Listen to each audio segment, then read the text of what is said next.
임미현의 아침 뉴스. 여러분 안녕하십니까? 7월 6일 CBS 아침 뉴스 임미현입니다. 폼페이오 미 국무장관이 오늘부터 평양에서 1박 2일 일정으로 북미 후속 고위급 회담에 돌입합니다. 수백억대 상속세 탈루 의혹을 받고 있는 조양호 한진그룹 회장에 대한 구속영장이 기각됐습니다. 아시아나항공이 기내식 대란 사태를 정상화하겠다고 약속했지만 여전히 우왕좌왕하는 모습입니다. 최근 발표된 감사원의 4대강 감사 결과가 과거 야당이었던 민주당의 문제 제기와 똑같은 내용으로 드러나 정권 맞춤형 감사에 대한 비판이 커지고 있습니다. 검찰이 사법 남용 의혹과 관련해서 양승태 대법원 시절 법원 행정처가 사용했던 컴퓨터에 대해서 복원 작업에 나섭니다. 이상은 이 시간 주요 뉴스입니다. 첫 소식입니다. 폼페이오 미 국무장관이 오늘부터 평양에서 북미 후속 고위급 회담에 돌입합니다. 회담 상대방으로 북한 측에서 누가 나올지 또 어떤 논의가 진행될지 관심이 집중되고 있는데요. 워싱턴 연결해서 북미 후속 협상에 대해서 자세히 알아보겠습니다. 장규석 특파원. 네, 워싱턴입니다. 폼페이오 장관이 어제 오후에 북한으로 떠났습니다. 지금쯤 평양에 도착한 걸로 봐야 될까요? 네, 마이크 폼페이오 미 국무장관은 우리 시간으로 어제 오후 3시, 그러니까 이곳 시간 새벽 2시에 미국 세인트 앤드루스 공항에서 평양으로 출발했습니다. 알래스카를 네, 연결 상태가 고르지 못했습니다. 사과 말씀 드리겠습니다. 북미 후속 협상에 대해서는 잠시 후 다시 연결해서 알아보도록 하겠습니다. 통일 농구대회에 참가한 남북 대표단이 어젯밤 평양에서 심야 체육 실무회담을 열었습니다. 남북은 오는 17일부터 대전에서 열리는 탁구대회와 다음 달 창원에서 열리는 세계 사격 선수권 대회에 북측 선수가 참가하는 문제를 논의했습니다. 또 아시안게임의 공동 입장과 한반도기 사용 문제 등이 의제에 올랐습니다. 회담 결과는 오늘 오전 발표됩니다. 한진그룹 조양호 회장에 대한 구속영장이 기각됐습니다. 이에 따라 총수일가 3명 모두 줄줄이 구속위기를 피했습니다. 박희원 기자가 보도합니다. 서울 남부지방법원은 오늘 새벽 조양호 회장에 대한 구속영장을 기각했다고 밝혔습니다. 심리를 맡은 김병철 영장전담 부장판사는 피의 사실들에 관해서 다툼의 여지가 있고 피의자의 방어권을 보장할 필요가 있어 현 단계에서 구속해야 할 사유와 상당성을 인정하기 어렵다고 영장 기각 사유를 밝혔습니다. 검찰은 조 회장을 당분간 불구속 상태로 조사할 수밖에 없게 됐습니다. 검찰에 따르면 조 회장은 먼저 해외 금융계좌에 보유한 잔고 합계가 10억 원이 넘었는데도 당국에 신고하지 않은 혐의를 받고 있습니다. 또 비자금을 조성한 의혹 등으로 횡령, 배임, 사기 혐의도 받습니다. 여기에 일가가 소유한 면세품 중개업체를 통해 이른바 통행세를 걷는 방식으로 부당이득을 챙겨 회사에 손해를 끼친 혐의, 차명으로 약국을 운영한 혐의도 있는데요. 다만 상속세를 탈루했다는 부분은 조사가 더 필요하다고 보고 일단 영장에서 제외됐었습니다. 사정당국이 한진 총수 일가의 비리를 전방위로 파헤치면서 부인과 딸, 조 회장에게까지 영장을 신청하거나 청구했지만 결국 시도는 모두 무산됐습니다. 앞서 부인 이명희 씨에 대한 구속영장은 법원에서 기각됐고 차녀 조현민 전 대한항공 전무는 경찰이 영장을 신청했지만 검찰이 반려했었습니다. CBS 뉴스 박희원입니다. 네, 북미 후속 협상에 대해서 다시 한번 워싱턴 연결해서 알아보겠습니다. 장규석 특파원. 네, 워싱턴입니다. 네, 오늘부터 본격적으로 회담이 시작되는 거죠? 네, 그렇습니다. 마이크 폼페이오 미 국무장관이 어제 오후 3시, 그러니까 이곳 시간은 새벽 2시에 평양으로 출발했는데요. 알래스카를 경유해서 평양에 도착하는 예정인데 아직 정확한 시간은 알려지지 않고 있습니다. 근데 다만 이곳 매체들은 늦은 오후부터 협상이 시작된다 이렇게 전하고 있어서요. 회담은 오늘 오후부터 시작될 걸로 전망됩니다. 네. 폼페이오 장관은 이번에 3번째로 북한을 방문하는데요. 평양에서 1박 2일로 이렇게 길게 회담을 진행하는 것은 이번이 처음입니다. 그만큼 논의할 사항이 많다는 건데요. 헤더 나우트 미 국무부 대변인의 말을 들어보겠습니다. 회담에서 논의할 것이 많습니다. 적어도 하루 반 동안은 회담이 진행될 것입니다. 네, 또 폼페이오 장관 방북 전에 일정이 미리 공지된 것도 이번이 처음인데요. 그동안은 탐색전을 위한 비밀 회담의 성격이 짙었다 이렇게 볼 수 있다면 이번에는 북미 정상회담 이후에 열리는 공식 회담의 성격이 더 강하다 이렇게 할 수 있겠습니다. 네, 이번에 협상 상대방으로 북측에서 누가 나올지가 참 주목이 되는데 리용호 외무상 가능성이 커졌다는 관측이죠. 네, 북미 정상회담에서 미국 측은 후속 고위급 회담 당사자로 마이크 폼페이오 미 국무장관을 명시했지만 북한은 회담 당사자를 명시하지 않았습니다. 그동안 김영철 북한 노동당 부위원장 겸 통일전선 부장이 폼페이오 장관을 상대해왔고 또 김 부위원장이 뉴욕과 이 백악관까지 다녀온 적이 있었죠.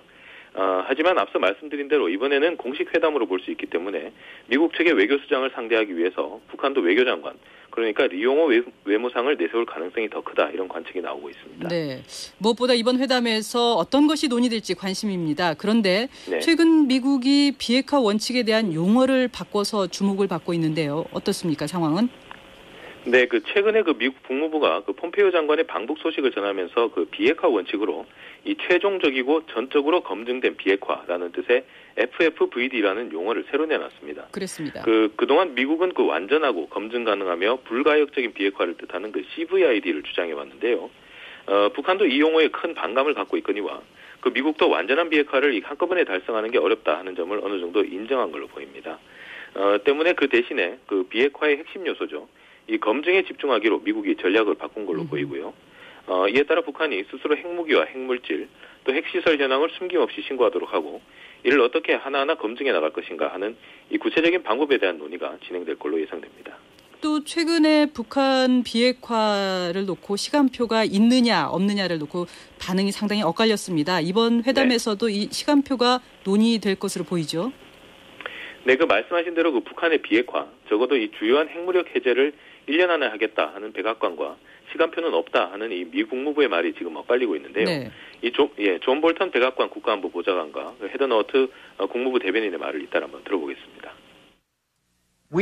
우리는 지금 1년 안에 북한의 대량 살상 무기와 탄도미사일까지 해체하는 계획을 수립 중입니다. 시간표를 제시하는 사람들도 있었지만 우리는 시간표를 제시하지 않을 것입니다.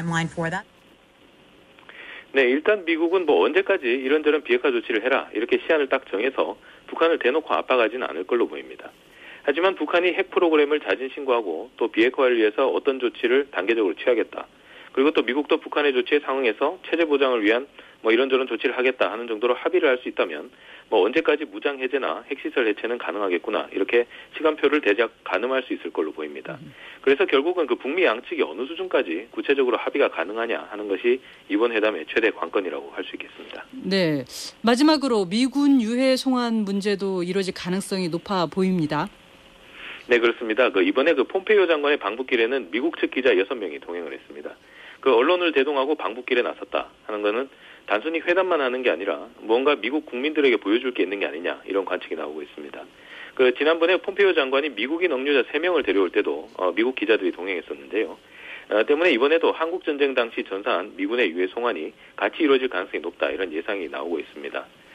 최근 백악관과 국무부는 모두 얼마 전 성김 미 대사와 김영철 북한 부위원장의 판문점 회담이 아주 잘 됐다 이런 평가를 내놨습니다. 때문에 북미 양측이 이미 어느 정도 접점을 찾은 게 아니냐 이런 예측도 나오고 있고요. 그래서 내일까지 진행되는 이 후속 고위급 협상에서 의미 있는 성과가 도출될 수 있을지 관심이 집중되고 있습니다. 지금까지 워싱턴에서 전해드렸습니다. 네, 장규석 특파원이었습니다. 다음 소식입니다. 아시아나 항공이 박삼구 회장까지 나서 기내식 대란의 정상화를 약속했지만 여전히 우왕좌왕하고 있습니다. 여기에 기존의 기내식을 납품했던 업체와는 갑질 계약 논란을 빚고 있는데 진실 공방으로까지 번지고 있습니다. 송영훈 기자가 보도하겠습니다. 국민 여러분께 우리 아시아나항공 기내식 사태로 인해서 심려를 끼친 것을 죄송스럽게 생각합니다. 기내식 대란 사태를 엿새째 맡고 있는 아시아나항공이 박삼구 회장까지 나서 정상화를 약속했지만 여전히 곳곳에서 불만이 나오고 있습니다. 아시아나는 어제 운항한 국제선 79편의 항공기에 차질 없이 기내식을 제공했다고 밝혔지만 정작 직원들의 생각은 다릅니다. 일반 기내식이 아닌 간편식인 브리토가 제공된 것은 정상화가 아닌 미봉책이고 또 앙뜨레라 불리는 메인 음식도 평소보다 적었다고 비판했습니다. 기내식 대란이 부른 비행기 지연 사태도 아시아나는 어제 1시간 이상 지연된 편은 없었다고 했지만 현행 항공법은 1시간 이상 늦어진 경우만 지연으로 구분할 뿐 1시간 미만은 정상 운행으로 보고 있습니다. 아시아나 측은 예정보다 늦어진 경우는 있었지만 지연으로 볼 수 없다고 말합니다.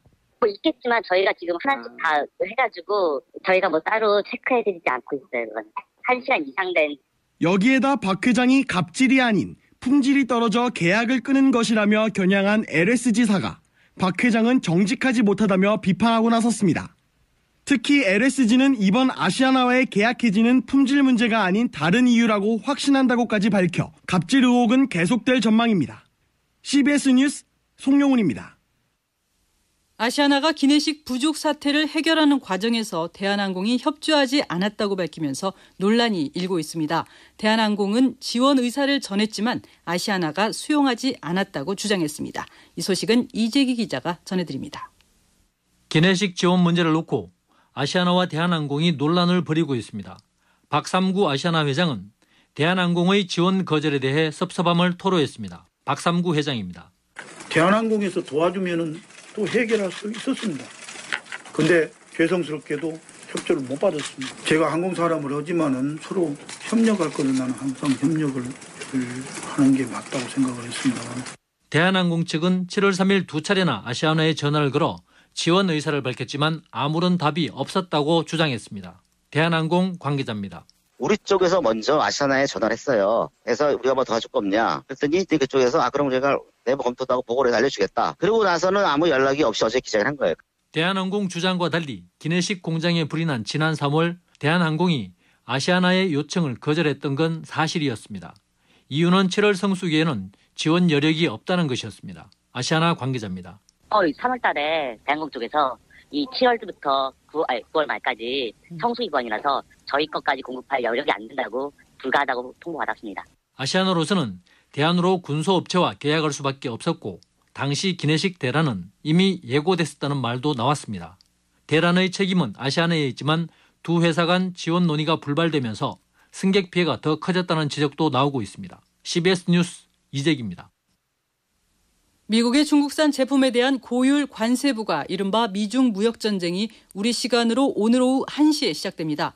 340억 달러에 달하는 첨단 기술 제품에 대한 미국의 고율 관세에 맞서 중국은 미국산 농산품과 자동차 등에 똑같은 25% 관세로 맞불을 놓을 방침입니다.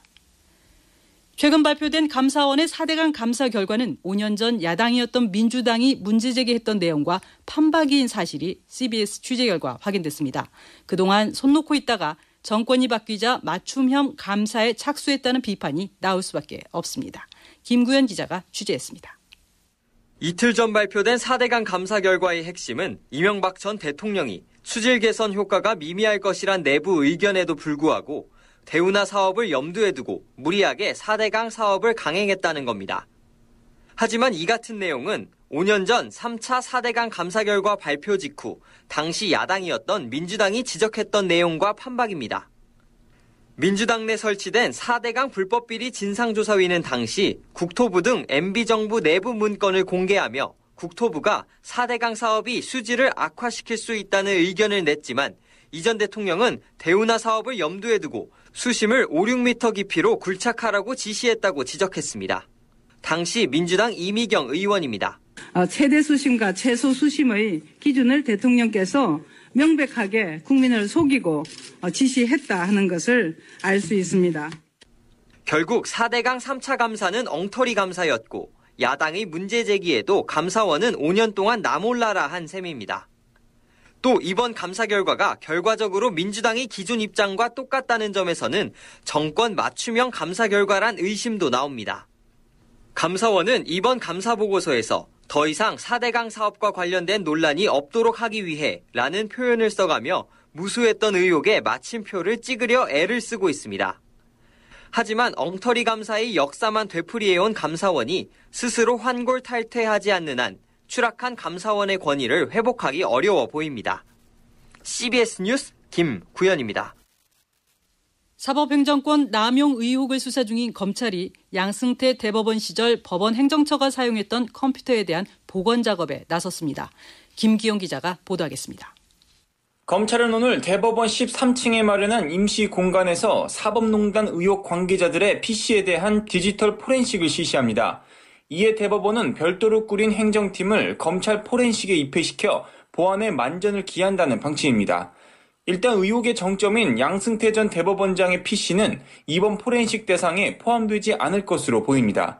사법농단 의혹과 관계없는 대법원장의 재판 업무와 관련한 개인 정보 등도 포괄적으로 담겨 있을 수 있다는 겁니다. 이에 따라 검찰은 혐의를 구체화한 부분부터 자료를 건네받아 PC 복원을 진행할 가능성이 큽니다. 다만 대법원 측이 포렌식 진행 중에 혐의점이 나오면 양 전 대법원장의 PC도 조사 범위에 포함될 수 있다고 밝힌 만큼 포렌식의 진척 정도에 따라 조사 범위는 윗선으로 급물살을 탈 수도 있습니다. 이와 함께 검찰은 양승태 대법원이 당시 대한변호사협회장을 사찰한 의혹에 관한 추가 자료를 대법원에 요구했습니다. 또 당시 법원행정처 관련자들의 관용차 운행 목록, 법인카드 내역서, 이메일 등을 대법원 측에 다시 요청했습니다. 검찰은 사안의 중대성을 감안해 필요한 자료는 모두 받겠다는 입장이지만 대법원은 필수 불가결한 부분만 내놓겠다는 것이어서 포렌식 과정에서 양측의 신경전은 불가피할 전망입니다. CBS 뉴스 김기용입니다. 눈먼 돈이라는 국회 특수활동비가 처음으로 공개됐습니다. 국회의원들이 3년 동안 받은 돈은 무려 240억 원에 달했는데 구체적으로 어디에 쓰였는지는 여전히 알 수가 없습니다. 기자의 창, 오늘은 정체불명 특활비, 농협이 최다 수령이라는 제목으로 오수정 기자입니다. 어제 특수활동비 사용 내역이 공개되면서 가슴을 쓸어내렸던 곳이 있습니다. 매달 6천만 원씩을 받아간 교섭단체 대표도 600만 원씩을 타간 상임위원장도 아닌 바로 NH농협입니다. 특활비 지출 내역에 2011년부터 3년 동안 60억 원의 돈을 챙겨간 수령인으로 농협은행이 적혀 있었기 때문입니다. 농협 측은 일단 황당하고 억울하다는 입장입니다. 어떤 분들은 이게 농협은행이 이렇게 하는 줄 아셨는데 그 수령인이 다수인 입법이라든지 정책개발비 이런 거는 금융기관을 통해서 이렇게 지급을 한다고 하더라고요. 금융기관의 업무로서 지급 업무를 처리했습니다. 예. 국회 사무처에 확인한 결과 한 번에 여러 사람에게 돈을 보낼 때 대량 이체를 하게 되는데 이 과정에서 특정 금융기관의 이름이 적혔을 뿐이라는 설명입니다. 특활비 지출 내역을 공개한 시민단체 참여연대는 농협 계좌에 입금된 돈이 국회의원 전원에게 현금으로 배분됐을 거라고 추정하고 있습니다. 물론 어떻게 배분되고 또 어떻게 쓰였는지는 오리무중입니다. 참여연대 관계자입니다. 25% 정도 되는 경비의 1차 수령인이 누구냐면 농협 급여성 통장입니다. 이 부분에 대해서는 여기 언론사 기자님들한테 꼭 추가치 협조 요청을 드리고 싶은 부분인데요. 특활비의 상당 부분이 현금으로 지급됐기 때문에 의원들은 영수증빙을 할 필요도 없었습니다. 달러 뭉치를 받아 해외 순방을 갔던 국회의장도 회의를 하지 않고 꼬박꼬박 특활비를 챙겼던 특별위원회 위원장들도 마찬가지였습니다. 참여연대는 이런 눈먼 돈이 국회뿐 아니라 다른 정부 부처에도 상당하다고 지적하고 있습니다. 행정부 특활비에 대해서는 여태까지 관심을 좀 안 가지시는 것 같아서 국정원 제외하고도 2018년 기준 3,200억에 달하는 행정부 특활비 문제까지 관심을 좀 가져주셨으면 좋겠다. 정부도 정부지만 이런 깜깜이 국회가 어떻게 정부 예산을 철저히 감시하고 점검할 수 있을지 의문입니다. 기자의 창 오수정입니다. 국회가 원구성 불발로 한 달 넘게 공전 상태에 놓이면서 의원들의 원치 않는 휴업도 계속되고 있습니다. 본업인 의정활동에 나설 수 없는 국회의원들의 사정과 고민, 이준규 기자가 보도하겠습니다. 20대 전반기 국회가 만료된 시점은 지난 5월 30일, 후반기 시작 시점부터는 37일, 6.13 지방선거 이후로도 24일이 지났지만 국회는 여전히 공전 상태입니다. 여야가 의장단 선출과 원구성 방식을 놓고 좀처럼 합의점을 찾지 못하고 있기 때문입니다. 일할 상임위가 없어진 국회의원들은 남은 시간을 어떻게 사용해야 할지 고민에 빠졌습니다. 주중에는 국회에, 주말에는 지역구에 머물며 열심히 지역구를 챙기던 의원들도 잦은 지역 행사장 방문에 눈치가 보인다고 토로합니다. 한 야당 의원은 국회가 열릴 때까지 지방에 머물겠다고 선언하는가 하면 보좌진들도 상임위 미정의 정책 방향을 잡지 못하고 있습니다. 반면 멈춘 국회가 반가운 의원들도 있습니다. 당원의 표심을 살피고 지지를 확보하는 데 시간이 필요한 각 당 전당대회 출마자들이 그들입니다. 원구성이 성사돼 7월 국회와 상임위가 열리더라도 법안 심사는 불가능할 공산이 큰 가운데 국회의원들이 남은 시간을 어떻게 보낼지 주목됩니다. 국회에서 CBS 뉴스 이준규입니다. 노동계와 경영계가 내년도 최저임금 최초 요구안으로 각각 1,790원과 7,530원을 제시했습니다. 올해와 비교해 노동계는 43.3% 대폭 인상을 주장했고 경영계는 동결을 요구한 것입니다. 내년도 최저임금 결정 시한은 오는 14일입니다. 다음은 간추린 소식을 이명희 아나운서가 전해드리겠습니다. 미국 중앙은행인 연방준비제도가 내년까지 더는 성장을 위한 부양을 추구하지 않는 수준으로 기준금리를 인상할 수 있다는 신호를 보냈다고 미국 언론들이 보도했습니다. 현지 시간으로 5일 공개된 6월 연방공개시장위원회 의사록에 따르면 연준 의원들은 경제가 이미 매우 강력하고 인플레이션은 중기적으로 2%에 도달할 것으로 기대되는 가운데 기준금리의 목표 범위를 2019년 또는 2020년까지의 추정치나 이보다 다소 높게 설정하는 단계로 점진적으로 올리는 것이 적절할 것으로 보인다고 판단했다고 밝혔습니다. 알렉스 에이자 미국 보건복지부 장관이 트럼프 행정부의 이민자 아동 격리 정책 철회와 법원의 명령에도 여전히 3,000명 가까운 이민자 아동이 국경 주변에서 부모를 만나지 못하고 있다고 밝혔습니다. 에이자 장관은 오는 10일까지 보건복지부 관할 시설에서 보호하고 있는 아동들을 이민세관 단속국에 의해 구금된 그들의 부모에게 데려가 만나게 할 것이라고 말했습니다. 성폭력 의혹으로 재판에 넘겨진 안희정 전 충남지사의 두 번째 공판 기일이 오늘 열립니다. 서울 서부지방법원 형사합의 11부가 진행하는 오늘 재판에서는 고소인인 전 충남도 정무비서 김지은 씨가 첫 피의자 증인신문을 통해 재판에 참여합니다. 재판부는 피해 경험을 가감없이 이야기해야 하는 성범죄 증언의 특성상 김 씨의 사생활 보호를 위해 이번 공판을 비공개로 진행합니다. 박근혜 전 대통령의 탄핵 심판 당시 국군 기무사가 각종 시위를 진압하기 위해 위수령과 계엄 선포를 검토한 것으로 드러났습니다. 더불어민주당 이철희 의원은 지난해 3월 작성된 전시 계엄과 합수 업무 수행 방안이라는 문건을 공개했습니다. 이 문건에서 기무사는 시위 악화로 국정 혼란이 가중될 경우 군 차원의 대비가 필요하다며 초기에는 위수령을 악화되면 계엄 시행을 검토한다는 의견을 제시했습니다. 지금까지 간추린 소식이었습니다. 이어서 날씨 알아봅니다. 기상청 이수경 리포터입니다. 네, 오늘도 대기가 불안정해지면서 충청도와 호남, 경상도 내륙에는 오전까지 최고 20mm 안팎의 소나기가 오는 곳이 있겠는데요. 제주도는 장마전선의 영향으로 내일까지 가끔씩 비가 내리겠습니다. 한편 동풍이 부는 강원 영동 지방의 경우도 내일 아침까지 비가 이어지고 경상도 동해안은 오늘 밤까지 비가 오는 곳이 있겠는데요. 강원 영동과 제주도를 중심으로 10에서 40mm 정도의 강우량이 예상됩니다. 한편 대체로 구름이 많은 날씨 속에 북동쪽에서 찬 공기가 유입되면서 당분간은 평년과 비슷하거나 조금 낮은 기온을 보이겠는데요. 현재 아침 기온 어제보다 떨어져서 서울은 22도를 나타내고 있고 낮 기온 역시 어제보다 낮겠습니다. 다만 습도가 높은 편이어서 지역에 따라 다소 후텁지근한 날씨가 이어지겠는데요. 서울과 원주, 전주의 낮 기온이 28도, 대전 27도, 춘천 26도, 대구 24도가 예상되고 동해안 지방은 동풍이 불면서 기온이 낮겠습니다. 날씨였습니다. 지금까지 4차례 실시된 감사원의 4대강 사업 감사 결과는 매번 결과가 달랐습니다. 정권 입맛에 맞춰서 코드 감사를 한다는 비판인데 감사원은 스스로 왜 존재해야 하는지 고민해 봐야 할 것 같습니다. 7월 6일 아침 뉴스를 마칩니다. 고맙습니다.